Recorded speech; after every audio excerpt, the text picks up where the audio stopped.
A peaceful evening suddenly turned into a nightmare when Amara Johnson, the brave FBI director, was pulled over by a white police officer without reason. But the story did not end there. Sarcasm, threats, and a gun drawn in the dark of night fanned the flames of injustice and racism.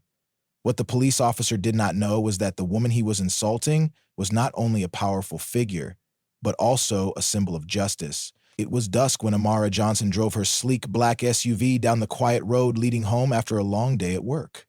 As the director of a large FBI branch, she was craving a cozy dinner and a few hours of relaxation with her favorite book.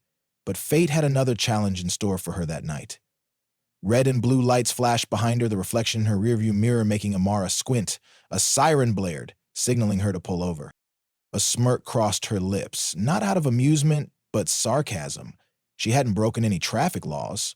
Her speed was within the limit. Her turn signals were used correctly. Everything had been by the book. Taking a deep breath, Amara pulled the car slowly to the side of the road and stopped. She turned on the headlights to ensure visibility, a habit ingrained in her as a black woman living in America. Not because she didn't believe in the law, but because she knew that sometimes those who enforced it weren't fair. A tall white man in a police uniform approached from behind, his demeanor authoritative yet uncomfortable.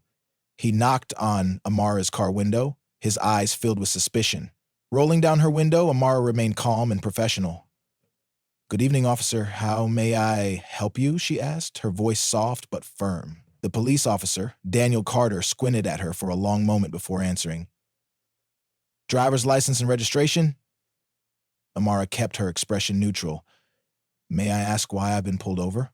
What's the reason for the stop?" Daniel shrugged, his face unreadable. "You looked suspicious. I need to check your papers to make sure everything is in order." A frown crossed Amara's face.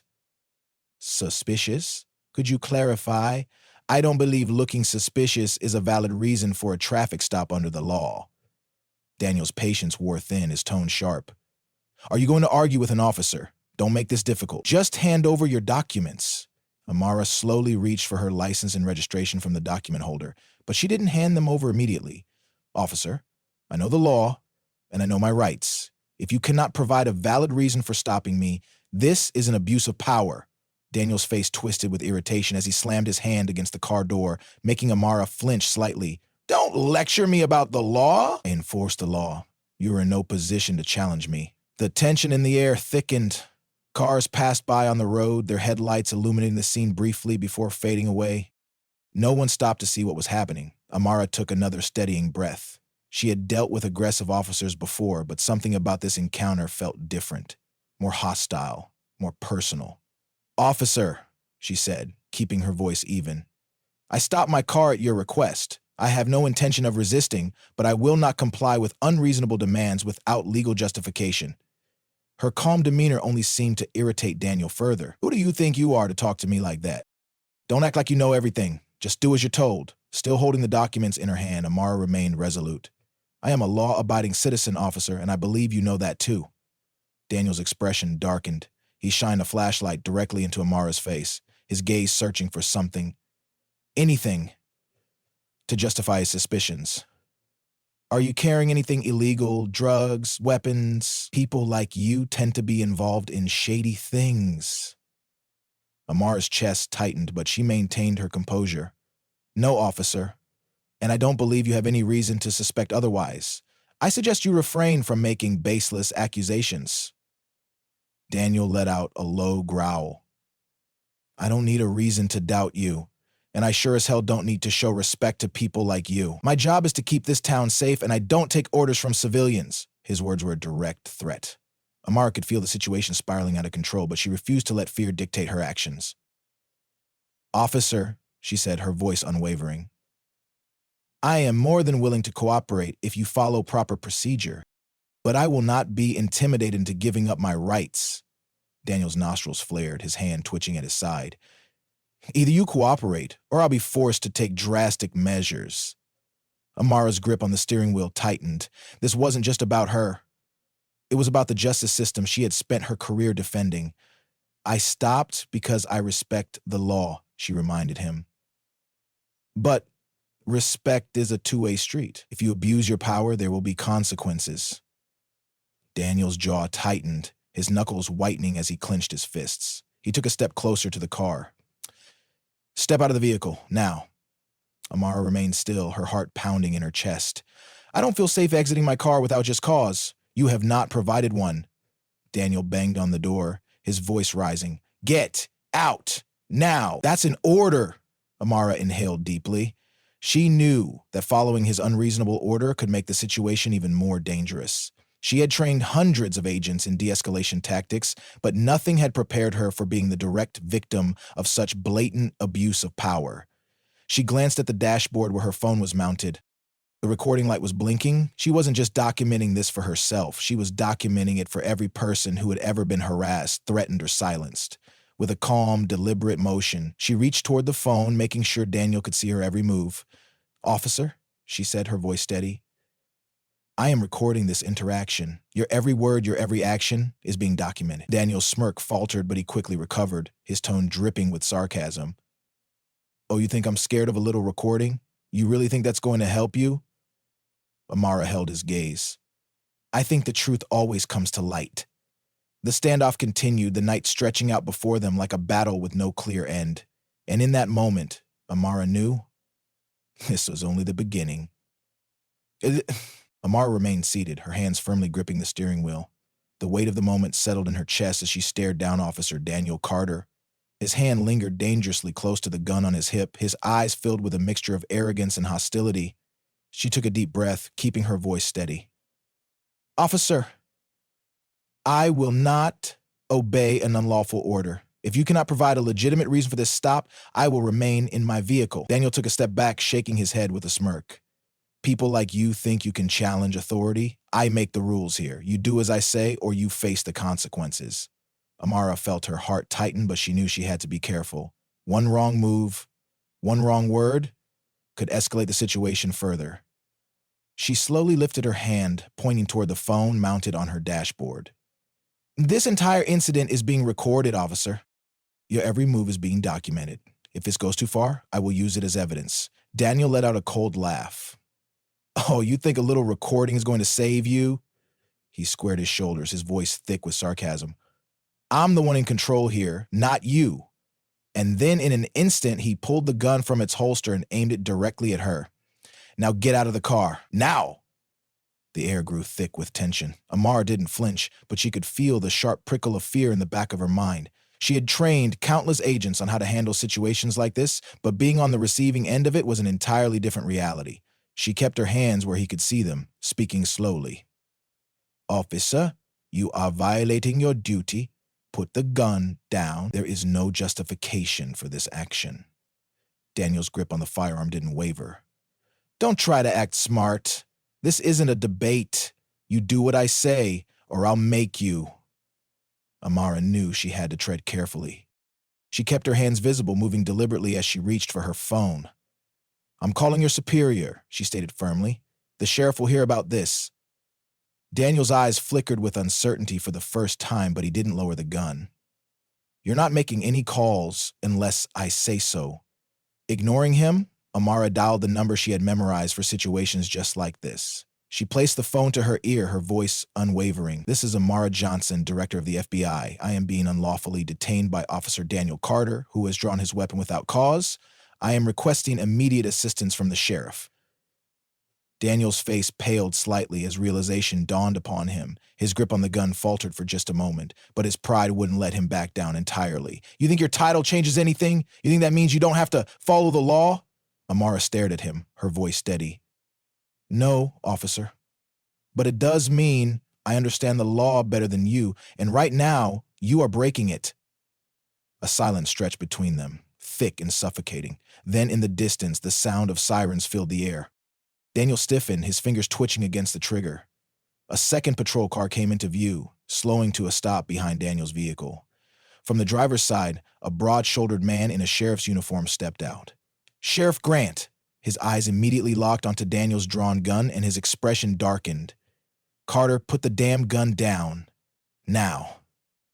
Daniel hesitated for a fraction of a second before reluctantly lowering his weapon. He turned toward Grant, his face flushed. Sir, she refused to comply. She was being difficult. Grant stepped closer, his voice sharp. Difficult? You pulled a gun on a woman sitting in her car because she asked you for a legal reason for the stop? Are you out of your damn mind? Amara slowly rolled down her window further. Sheriff Grant, thank you for arriving so quickly. I had this entire incident recorded. The sheriff's gaze softened slightly as he looked at her. Director Johnson, I sincerely apologize for what has happened here. Daniel took a step back, shaking his head. Sir, I was just... Grant turned on him sharply. Do you even know who you just threatened? Do you have any idea what you've done? He pointed at Amara. This is the director of the FBI. Daniel's face went completely white. I didn't know. Grant scoffed. It shouldn't matter who she is, whether she's a director or just a citizen. This is unacceptable. Give me your badge and your weapon. You're done. Daniel hesitated, his lips parting as if he wanted to protest, but he saw the finality in Grant's expression. Slowly, he unhooked his badge and handed over his gun. The other officers on the scene watched in silence, the weight of the moment pressing down on them. Amara stepped out of the car, keeping her posture firm. Sheriff Grant, I trust you will handle this properly? The sheriff gave a firm nod. Absolutely, ma'am. There will be an internal investigation, and I will personally ensure justice is served. Daniel clenched his jaw. This is ridiculous. I was just doing my job. Grant turned to him with a glare. Your job? Your job is to protect and serve, not to intimidate and threaten innocent people. You've disgraced that badge, and you'll answer for it. The tension in the air shifted as two officers stepped forward to take Daniel into custody. He didn't resist, but his face remained taut with barely concealed anger. Amara watched as he was led away, then turned to the sheriff. I appreciate your swift response. But understand, this cannot end here. There must be real change. Grant sighed, nodding. I know, Director, and we'll do better. We have to. As Amara stepped back into her vehicle, she felt the exhaustion in her bones, but there was also relief. Relief that for once the system had worked in her favor. Still, she knew that this was just one battle in a much larger war. The fight for justice was far from over. As Amara drove away from the scene, the weight of the night settled on her shoulders. She had faced countless challenges in her career, but being the direct victim of such blatant abuse of power was something she had never anticipated. Sheriff Grant had handled the situation swiftly, but the aftermath would be just as important as the confrontation itself. The next morning, Amara sat in her office, her phone ringing endlessly. News of the incident had spread rapidly, and the media was hungry for details. She ignored most of the calls, focusing instead on what needed to be done. Her assistant knocked gently on the door. Director Johnson, the Police Oversight Board is on the line. They're requesting a formal statement. Amara took a deep breath. Patch him through. A moment later, a serious voice came over the speakerphone. Director Johnson, this is Chief Investigator Paul Reynolds. We understand you were involved in an altercation with an officer last night. First, let me say we are grateful that you're safe, but we need to proceed with a full investigation. Amara nodded. I appreciate the urgency, Chief Reynolds. I have recorded evidence of the incident, and I will be submitting my official report shortly. This isn't just about what happened to me.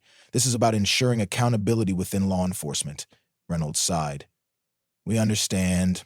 Officer Carter has been placed on immediate suspension pending the investigation. That's a start, Amara replied, but a suspension isn't enough. Officers like Carter aren't anomalies. They are a symptom of a larger problem.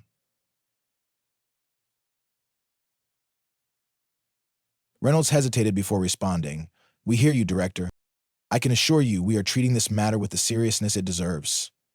Amara ended the call and leaned back in her chair, exhaling slowly. She knew how these things played out.